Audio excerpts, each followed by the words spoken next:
There's no ability to chat this time around on this video because I don't want to have to dodge a bunch of crazy stuff going on while I'm reading this very serious book that I wrote. This book is called Eyes Wide Open Moving Forward, and I published it years ago with my cousin. I'm super proud of it, but I've actually never been able to share it live.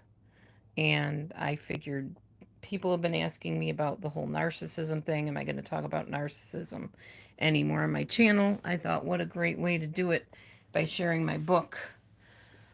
So yes, I'm going to read my book right now on my videos, on my video, I should say. This one is Eyes Wide Open Moving Forward, Accessing Objectivity, Hope, Healing, and Redemption. By me, Laura Beth Colbert. That's me. And I'm going to show you what it actually looks like. The front of the book looks like that. I chose the cover myself because the butterfly has always been my symbol that I used when I first came to YouTube. So without further ado, let's begin the book. And by the way, if you do decide that, oh wow, that was like really interesting, I have questions, or I'd like to talk more about this, I'll be happy to do a book study, book review, whatever you call it, with you at a later time.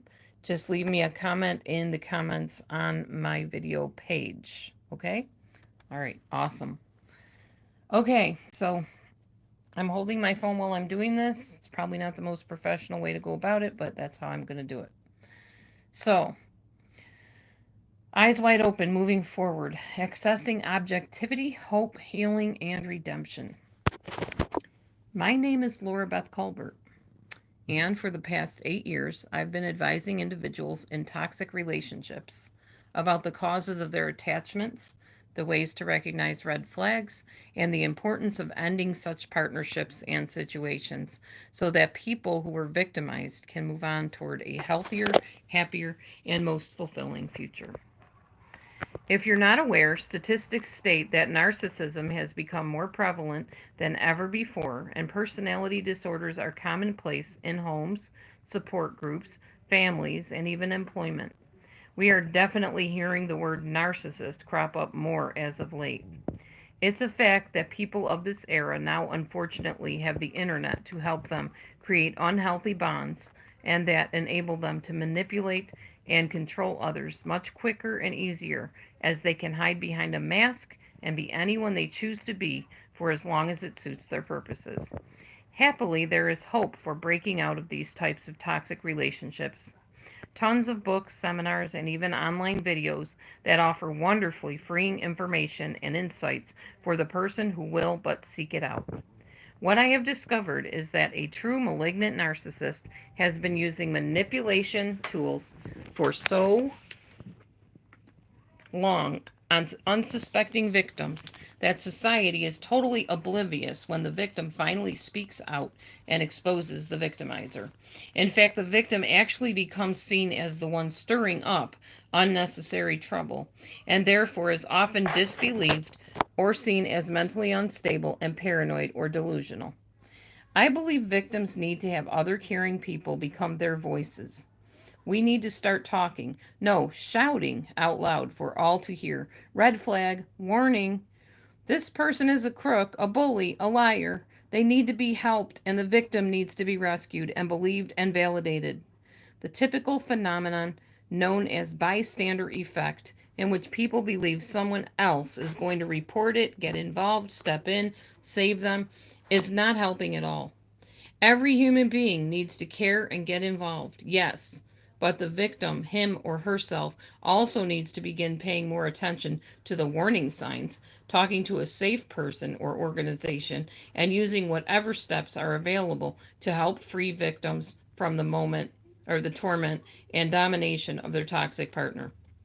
So, if you are a former or current victim of a narcissist who struggles with breaking free or healing from narcissistic abuse, chances are very high that the programming of your brain is speaking loudly and discouraging you, even now, from believing you will ever be whole again. This book will speak about how you became the victim, why you've remained in the abuse for so long, and how to see clearly to your next exit out. Some of the suggested reading materials within are what I personally used in order to break free from my narcissistic abusers, as well as explaining how I maintained balance in my life after the abuse was over. As a life coach, I have been able to help people open their eyes, perhaps for the first time, to firstly understand why they ended up where they are, but also to give people hope and help to discover their true destinies and to enjoy their lives to the fullest, unchained and unbound. Here's hoping that your eyes are wide open and that you are truly and forever moving forward. Laura Beth Colbert, life coach, advisor, researcher, BSMS. Too many victims of narcissists are suffering in silent shame for something they never wanted to happen to them or something they might have been able to prevent, all due to lack of insight. I will be sharing some of the main reasons people are swept into narcissistic relationships, starting with noticing the red flags. This crucial step is costing people precious time, money, self worth, even their very identities every second of every day. When you have been helping traumatically, psychologically damaged individuals as long as I have, it's not difficult to point out the typical patterns of behavior that have resulted in them being the easy prey for narcissistic abusers. Once a person can actually see where the warning lights were flashing brightly and how they ignored the signs that it was time to listen to the nagging voice within, telling them to get out of Dodge, that person realizes that the next time they encounter a toxic individual, they will know how to protect themselves and leave before becoming too attached and deceived by the narcissist. Once the victimized person realizes that he or she doesn't deserve to be abused, that there are people who are on their side and are trustworthy, people who really want to help them have healthy friendships and partnerships, they are willing to let go of the abuser or at least hold on loosely, practice self care, rebuild lost people connections, and work on loving themselves into wholeness again. This is totally doable, strategic, and a successful process worth working on because you are worth saving and restoring. This ebook is designed to help you pinpoint where you missed the warnings, how the narcissist worked to keep you hooked and doing his or her bidding, how you can safely leave the situation, and where to go for the help you need to get back on your feet in a balanced, healthy way. Chapter 1: You're Too Innocent. Today's narcissistic predator has access to many ways of snatching human prey. They don't have far to go to know exactly who will be the ideal candidate to provide them with narcissistic supply of praise, adoration, servitude, and amusement, who they can trick, trap, and torment. So unless you know how to spot a person looking to victimize you rather than befriend you, and until you know you are complete without anyone else, you are almost guaranteed to attract this type of person to your life at some point and will find yourself doing their bidding. How do you prevent this?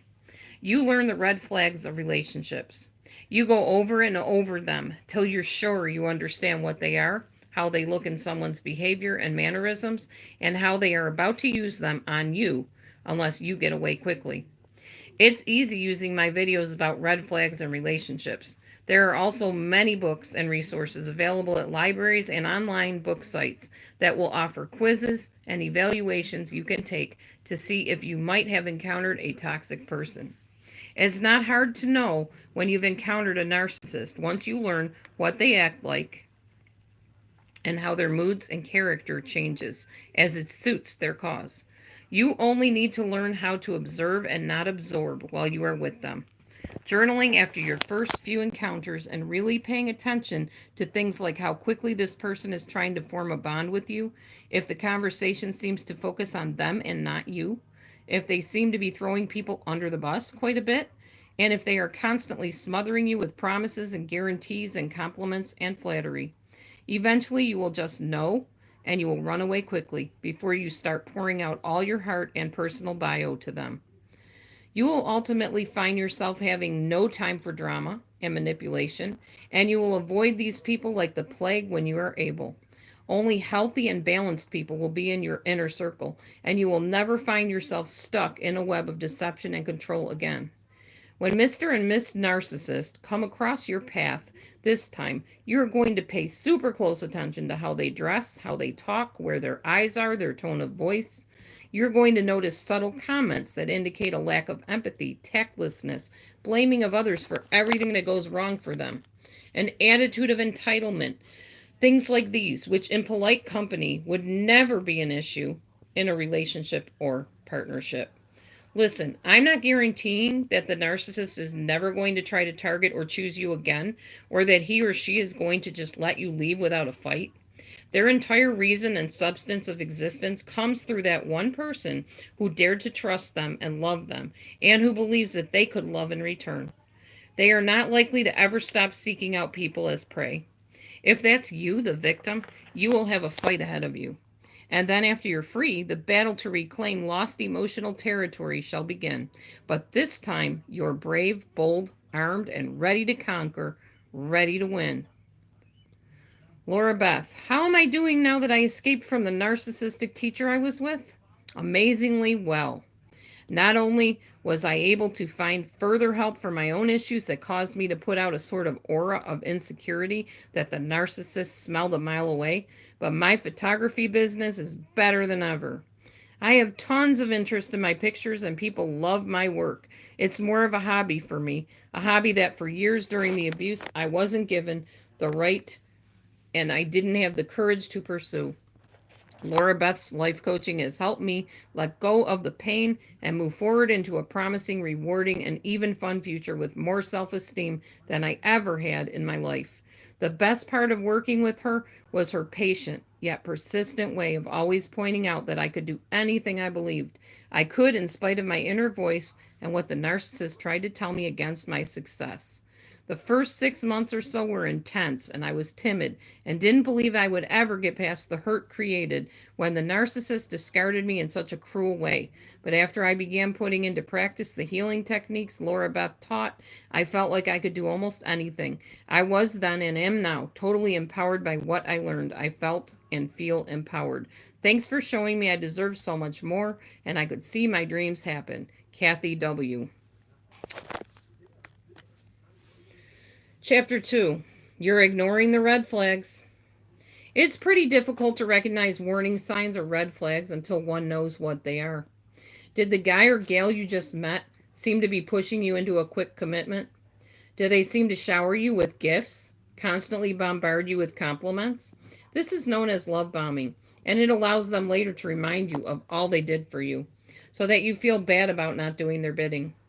Do they blow up your phone or text messages, always wondering where you are, when you'll be home, what you're doing, who are you with? This could be insecurity, but it could also be done to catch you off guard or give the appearance that they are always watching you. Any obsessive or compulsive mannerisms should cause you to take pause or end things carefully, but immediately with such a person. Did they insist on meeting your parents, your family, your friends immediately? This is their way of finding out personal information about you that they will later use to punish, abuse, manipulate, scare, or control you. They may also try to turn family and friends against you when the relationship is over. Did they forbid you from talking to any other males or females right away before you hardly ever knew them? These are some beginning red flags of potential relationships. Purposely making you late and thus causing your character to be questioned by others can be one type of red flag to be concerned about. If your partner happens to get sick or hurt right when it's time to do something you've planned, that can be abusive or, at the least, manipulative to deprive you of fulfilling a plan you have. When your partner hides one of your possessions and then acts like you're crazy because you can't find it, this is known as gaslighting, a strategic narcissistic abuse tactic. The narcissist may tell you how to dress, how to think about things, who to associate with, or be friends with. Perhaps they show up at your job at inopportune moments. Your drawers may be gone through by a narcissist without your having given permission for them to be in there. Is your partner reading your private mail or journals? Snooping around your cell phone messages or calls? Tapping your phone? Spying on you? Having someone else follow you in the car? Or possibly not allowing you to use the car to go anywhere? Maybe he or she lets you take the car, but times your trips and forbids you to make other stops they do not know about first or approve. Do they even go so far as to forget to put gas in the car, lose the key, break the key off in the ignition, run over something that flattens the tire when you have no money to fix it. Yes, they really will do these things if they are toxic people. Do they react with extreme rage, even at the littlest of stimuli or situations? Holes punched in walls, or harm coming to your pets, children, or you? Is your significant other an addict to drugs, alcohol, gambling, or anything else? Do you get threatened by them? Is sexual abuse part of your situation? Do you get cussed at or called mean names in a non playful tone? And does he or she then put you down and call you a baby because you show you're upset about it? Are you feeling trapped and isolated because your partner will not allow you to get close with people you used to spend significant time with? Are they attempting to convince you that your friends are no good for you and that they, the narcissist, is the only decent person for you to connect with? Does he or she claim that your family or friends are interfering or taking time away from your relationship, even when you hardly see them very often? Is there insane jealousy anytime you even mention a person you like or want to see as a friend? Does your partner act suspicious or paranoid, claiming you're talking against them to someone else or planning on leaving them or to cheat on them? Are you fed a daily diet of guilt trips because the narcissist wants you to start feeling bad for questioning his or her treatment of you? Did they tell you that you asked for it or made me punch you like that when physical abuse occurs? Does your partner threaten to leave you if you don't dress the way he or she wants you to, lose or gain weight, participate in certain sexual activities they want you to, which you are against? This is a violation of your boundaries and is abusive. Does your partner neglect to tell you about important phone calls that you've received, mail that came for you? Does he or she make sure to put all finances in their name only? Is the house and the car in their name too? Do they forbid you to know anything about paying the bills, buying things for the house, banking details? Do they claim you're too ignorant to understand or that it's not for you to worry about? This is a definite red flag, and it could indicate that he or she is trying to keep you from ever standing on your own if the need should arise. Are you forbidden to eat certain foods, to get a job, or to go back to school? Or are you forced to work when you're physically unable to? Do you have to go without medication that you need? Are you told how to spend every penny you make? Do you have to give all money that you earn back to your spouse or partner? Does your partner make you do things to earn money in front of the children to cause them to view you as one of them rather than their authority? This is known as surrogate children. If the abuser then acts like your child is actually their wife or husband, this is called surrogate spousing. Did your spouse declare you incompetent? Threaten to report you to the police for false charges? Putting charges against you that they know you can't pay to drag on a case in court? Refusing to grant you a separation or divorce once things are not going to work out no matter what? This is done so that you have to file and leave and the narcissist can then remind the children that mom left or dad was the one who ended things and deserted us. Yes, another control measure so the narcissist is the hero in the end. Do they punch a wall near you when they get angry? Do they point to a weapon and make a certain face or glare, letting you know you dare not get out of line? Have you been screamed at or been in a car while your partner is driving at dangerous speeds or toward water or near a cliff? If you have experienced any of this type of treatment or these situations, you really owe it to yourself and sanity to consider if you are wanting to stay in the relationship. As I was once told by an actual therapist, if you decide to stay, and it's certainly within your right to, plan on being a slave, never seeing any of what you want in life happening, and plan to be miserable possibly the rest of your life. She further added emphasis by tacking on, if it were me, I sure wouldn't do it.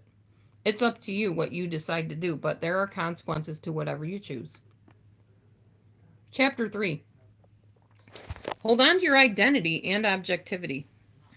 The main thing that I have seen in coaching my clients is that the reason they're falling apart after relationships with toxic narcissists is because of two main things. One, loss of identity, and two, inability to see things objectively. In simple terms, my clients along the way in their relationship with the narcissist either forgot who they were or their blossoming self was lost through the abuse and lies of the narcissist. If someone tells you lies about yourself and reality long enough, eventually you may come to believe their words.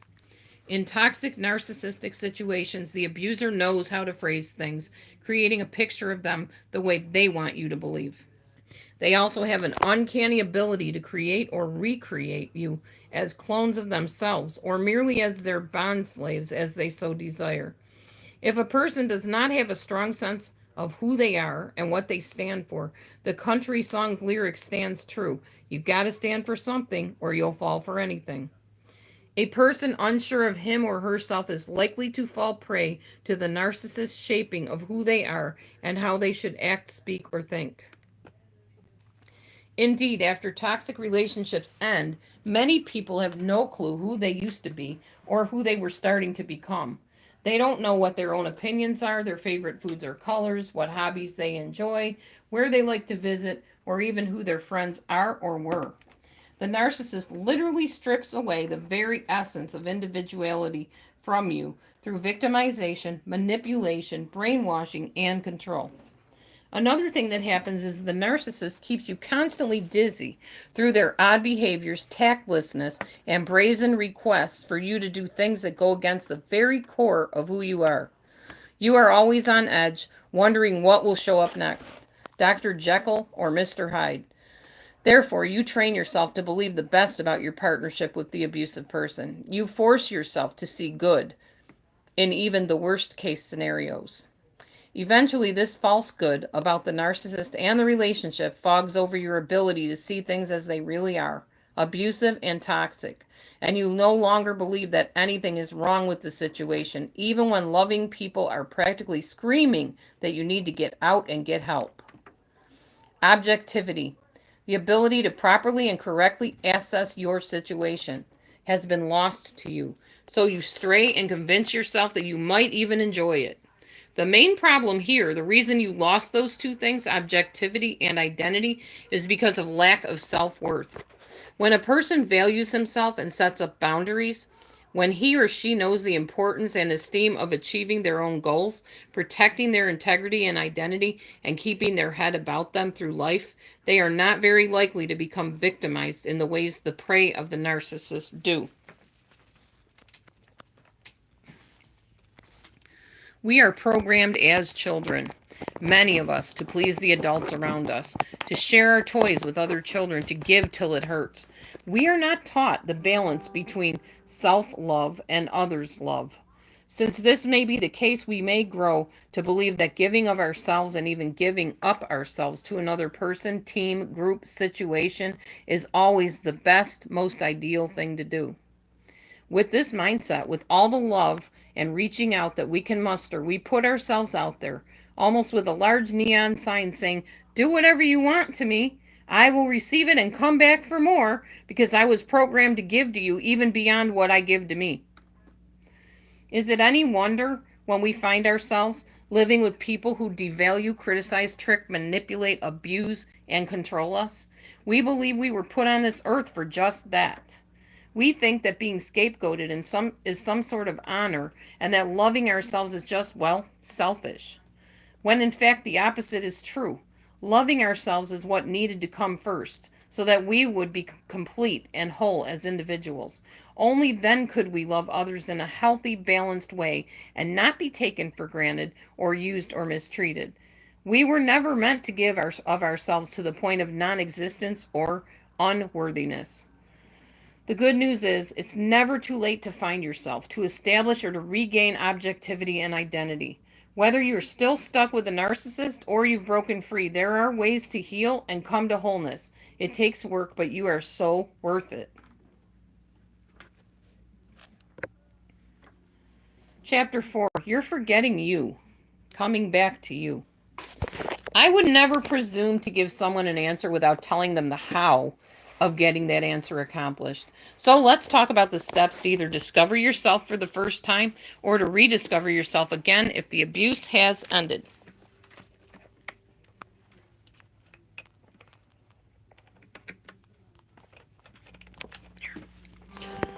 Supporters. Surround yourself with healthy people while you are breaking up, ending, or coping in the narcissistic relationship. Tell them your feelings and, if possible, work together with them on a getaway plan. Incidentally, my best advice I can give is for the relationship to be ended as soon as possible, if not immediately. If for some reason you choose to or are forced to stay in the relationship, you will need to rely on healthy people to remind you of your worth and offer hope. Stop. Thought stopping. This is a technique in which you literally tell your own thoughts to quit. Though you may not want to say this out loud, if you are alone, it's perfectly okay to literally speak or shout this out loud. How this works is when intrusive thoughts begin in your mind, immediately say stop. Do this every single time you have a troubling thought or idea. Eventually, you will see that the thoughts cease. Journaling. At the top of a page in a notebook, make titles for columns. These titles will be: what am I thinking? What am I doing right now? What time of day am I thinking this? What do I feel like doing? What did I do? How do I feel about my choice? Over time of doing this, every time you have a bad thought about yourself or the abuse, you will see that those things do not have such a strong hold on your mind or self-worth. Chair technique. Place a photo of the abuser on a chair. Only do this if that abuser or other is not around or nearby. Start talking to that photo as though it is the actual toxic person. Shout at it, cry. Tell it how you feel about what it is doing or did to you. Get it all out till you feel a release. Then go on with your day and do it again when you can till you sense that your anger is lifting off you. Inner healing. If you believe in prayer, find a place that offers this and let them pray for you while you totally absorb all of their kind words as they bring your situation up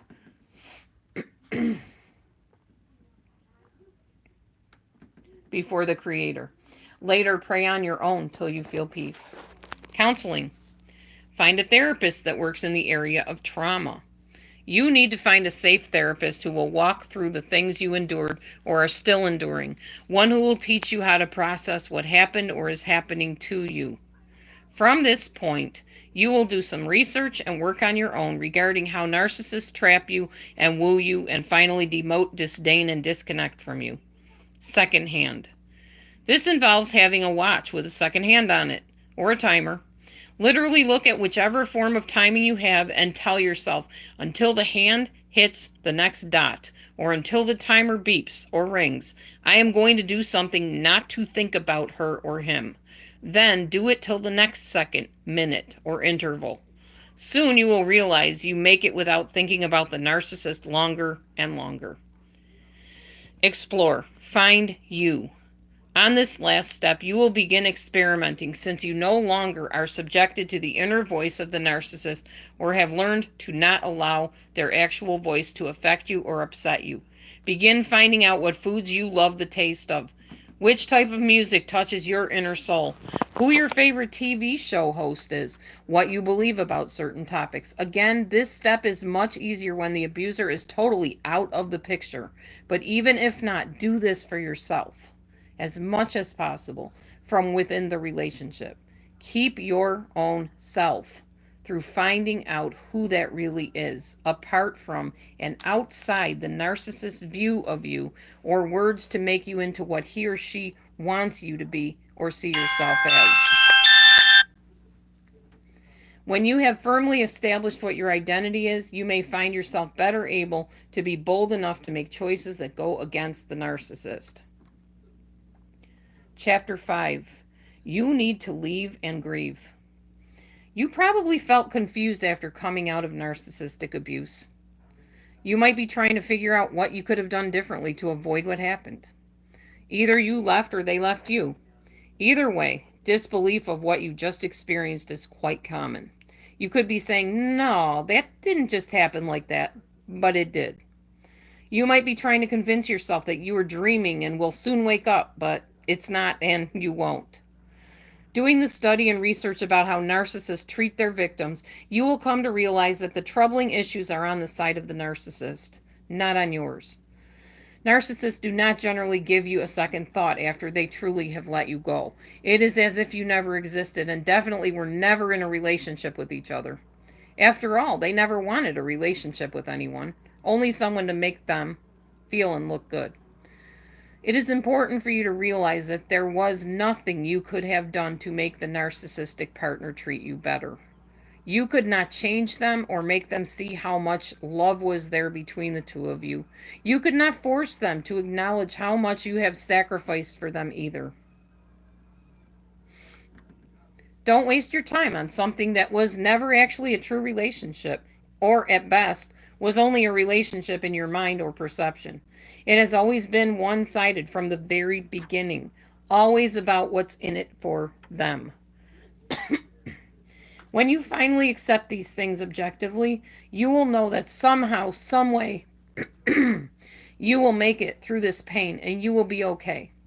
Life will still go on and you will still breathe and keep living. Take the healing that you experience and use it to help others who are being abused by narcissists. By comforting others, you will find yourself taking deeper steps into your own healing and restoration. Allow yourself to go through actual stages of grieving. These are denial, anger, bargaining, depression, and acceptance. Denial. I remember upon driving home from the 5 weeks of abuse by my narcissistic mentor, shouting out into the air, "What the hell just happened?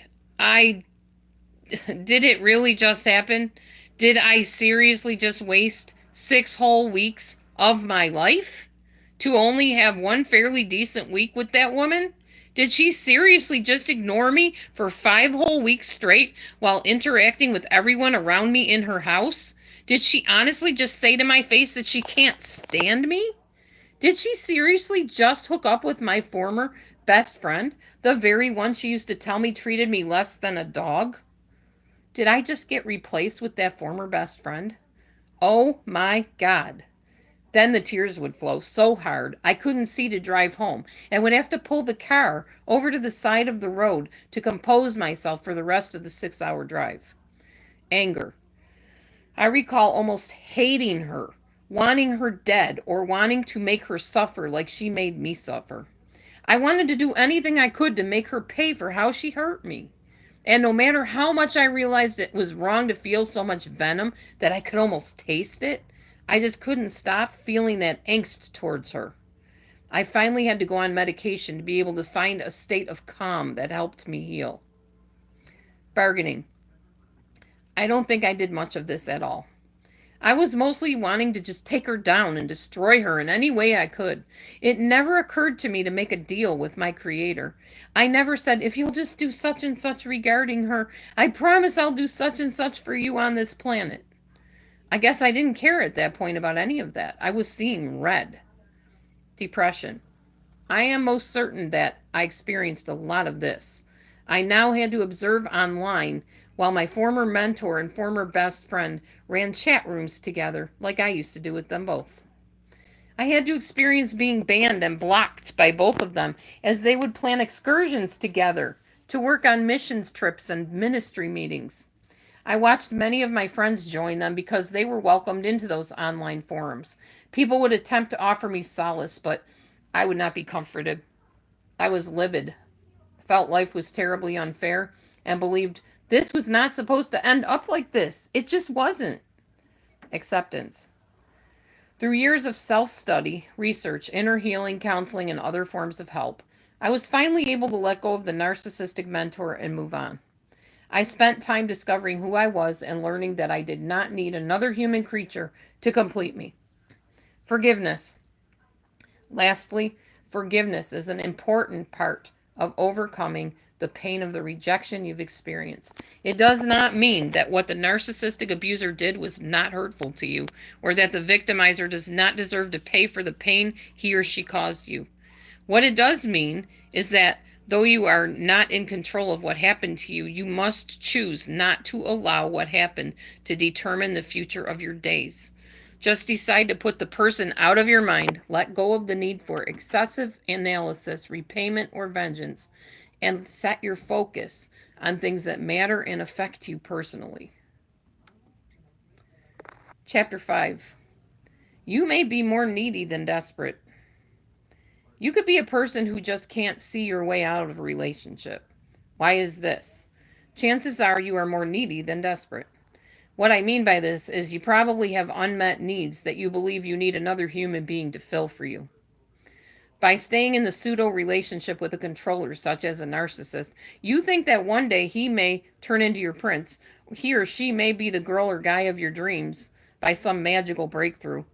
So you wait, you hope, you plan in your mind, and then you convince yourself that it's not all that bad, and you stay.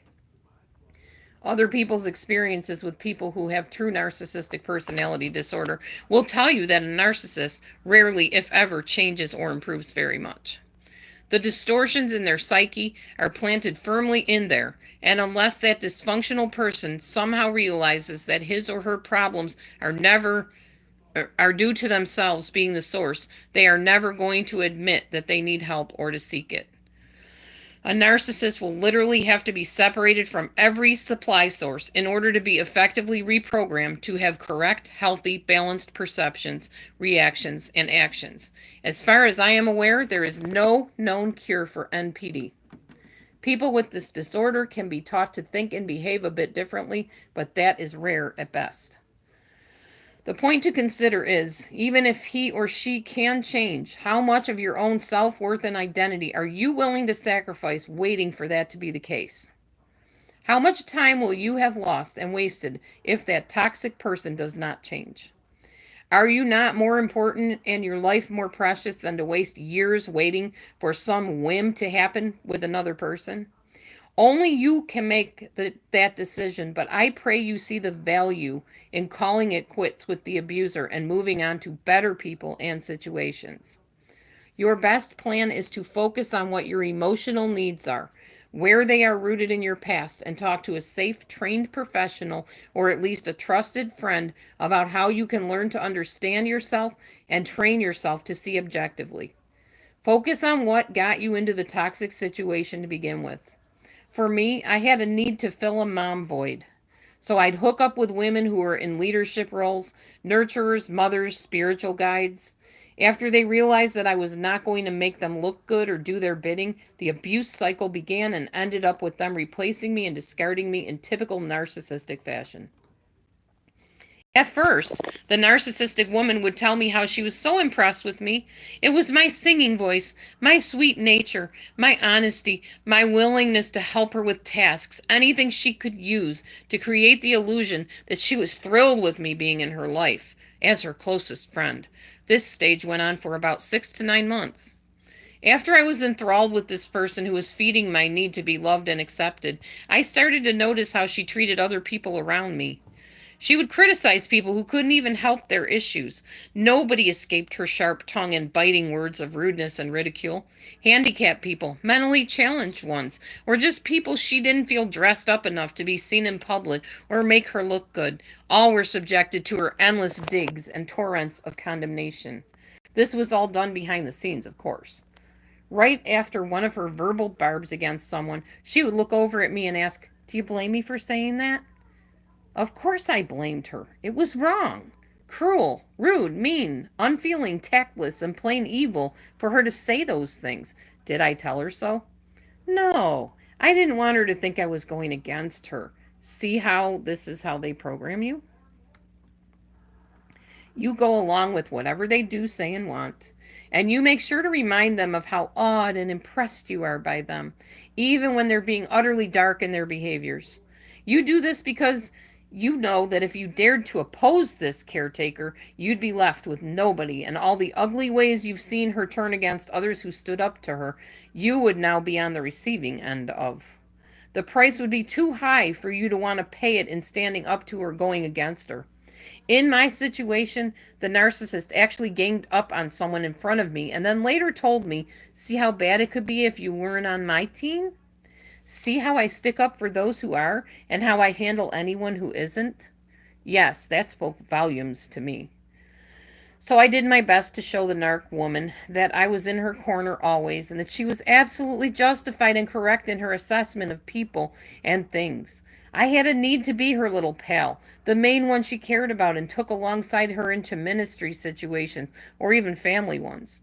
I did whatever it took to stay on good terms with her, even when she was blatantly out of order with people. In the end, none of my compliance was rewarded because, as typical for people with narcissistic personality disorder, she grew tired and bored of me. Anyway, she decided it was time to trade me in for something shinier that fit her purpose and gave her the praises and adulation she longed for. So I was replaced with my former best friend right in front of my eyes. When narcissists finally discard you, they keep you close enough to them to wave their new friend in front of your eyes, while letting you know how much better this new person is than you ever were. It's painful enough that the narc ditched you for someone you used to be close to, but now she must remind you of how short you have fallen in her eyes. I started feeling utterly worthless, yet still hung on to months of hope that something would change. She would regret pushing me away and would again pull me close as her partner in ministry or friendship. It never happened for me. So I've talked about being needy. But what must happen in order for you to finally be free is for you to get desperate.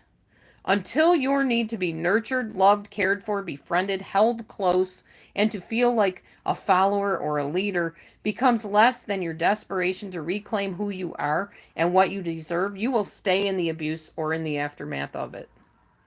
You have got to get downright crazy desperate to be free, to feel whole, to find yourself and your identity apart from the abuser.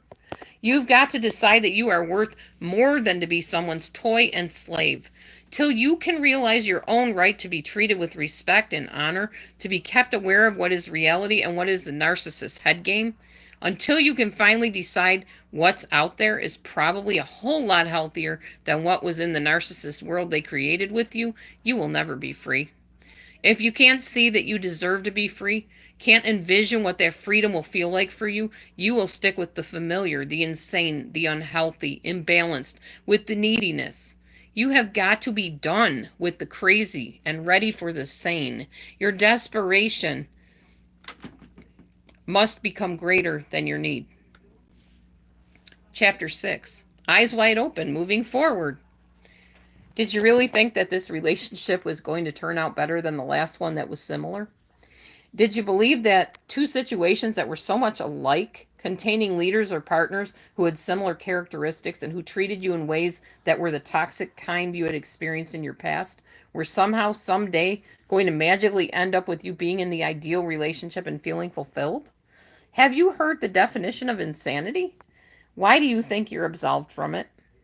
That it doesn't apply to you? If you keep attracting and holding on to toxic individuals, you're never going to end up with healthy situations or relationships. You need to take this time, after the abuse has ended and you have broken free, not to find the next person who will love you, but to discover the self love from within your own mind and heart. Every moment you spend pining away for lost love is a moment taken away from learning what an awesome person you actually are. Those wasted moments are costing you dearly. You need to figure out on paper what you will and will absolutely not tolerate the next time a fancy Nancy or Dapper Dan strolls across your path, trying to seduce you into a relationship with them. Open those eyes. That's right, wide open. By now, after a few common scenarios, you should be able to take out a pen and list what you want in a healthy, balanced partnership with another person. Go ahead. Grab a pen and some paper, or better yet, a notebook you can journal in daily. Write yourself some notes about who you are and what you deserve, and what is totally not okay with you from a person. Jot down your deal breakers. One thing that was immensely helpful for me was to write down traits of each abuser I had joined with over my life, good traits and bad ones. I'd use a notebook page for each person, and I'd write till I could not come up with anything else. Then I'd read each person's bio and circle similar good and bad traits using green for good traits and red for bad. I would then study what those adjectives were and notice if there were likenesses from each human being. I learned to notice patterns and avoid those in the next situations. I would analyze a bit about why those things attracted or repelled me from the partners I chose. I made myself a main list of what I was not going to settle for in the next relationship and what I had to have present in order to even offer another moment of my life to that someone. I stuck to those things. I made that commitment to myself and I stood firm on it. The brutes eventually moved on around me to the next person who was not so sure of themselves.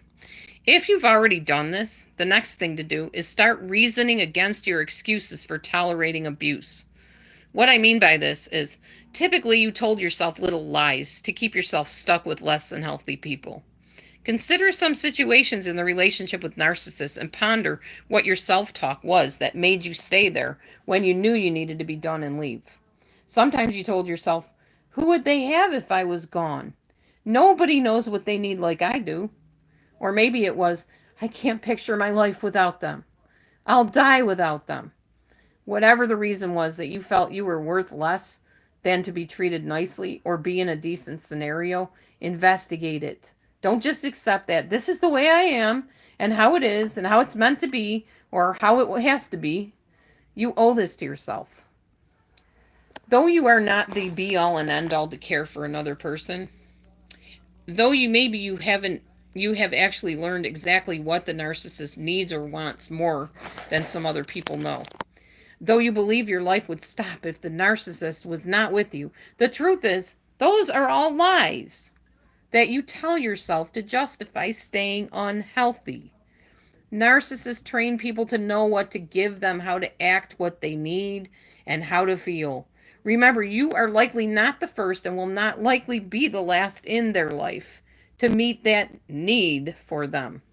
As far as you're having no life without any other person, let alone an abusive narcissist, you will soon find out that life continues with or without them.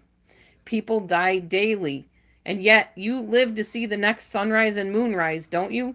Yes, you do. Will it hurt when the relationship ends? Of course. Changing habits and patterns that you grew used to is always going to have discomfort with it. Everything that hurts, though, is not a bad thing for you to experience. Pain produces new ways of seeing things, new ideas, new plans, and a new you. So tell yourself right now, I am never going to use these excuses again for staying in abuse because I am not so worthless as to think I am no better than to be mistreated, used, or thrown away. I am as good as any other human being and should be treated as such. Do it, believe it, take it in, and live it like it is everything you are, because it really is. It's time to open your eyes. Get them wide open. You deserve to know you. You deserve to experience you. You deserve to be you. It's time to get unstuck, to stretch, to carefully risk, to learn to breathe, to let go, to break free, to move forward into this new you. Eyes wide open, moving forward. I hope you enjoyed that. I hope it meant something to you. It goes along with many of my videos that I have since uploaded on the internet for many people to watch because I posted this ebook years ago and along with my cousin's help. And eventually it just kind of, I mean, some people paid for it. It was like 99 cents or something like that by the time I changed the price on it to make sure that I could help somebody out there. But the fact is, it's still out there. It's still on Kindle. It's actually up there. And people have written to me and said it has helped them. So I hope it has helped you in some way. I hope maybe it will go along with the supplemental videos that I have out there on the internet and give you some guidance if you happen to find yourself in a toxic relationship. You really are worth it. You really do deserve to have your eyes open and move forward. These people, unfortunately, have ruined so many lives, have ruined so many moments for people, and they don't deserve to win. You deserve to win. You deserve to find yourself. If you happen to be a narcissist and you might be on my channel, get help. Please get help. I know the first step is you have to realize you are toxic to other people and you need to go and talk to somebody that's a trauma therapist or just somebody that specializes in narcissism. You deserve help too, but your victims definitely deserve help. Don't keep victimizing people and don't keep staying in victimizing situations and making excuses for people to hurt you. You're worth so much more than that. That's where I got my saying, though, for eyes wide open moving forward. That's what we need to do. And I hope this did open some eyes. And I hope you are now able to move forward in the new you without the narcissist. and with healthier relationships and situations. Thanks for listening. Have a wonderful night, day, whatever it is there, and be blessed. Bye bye.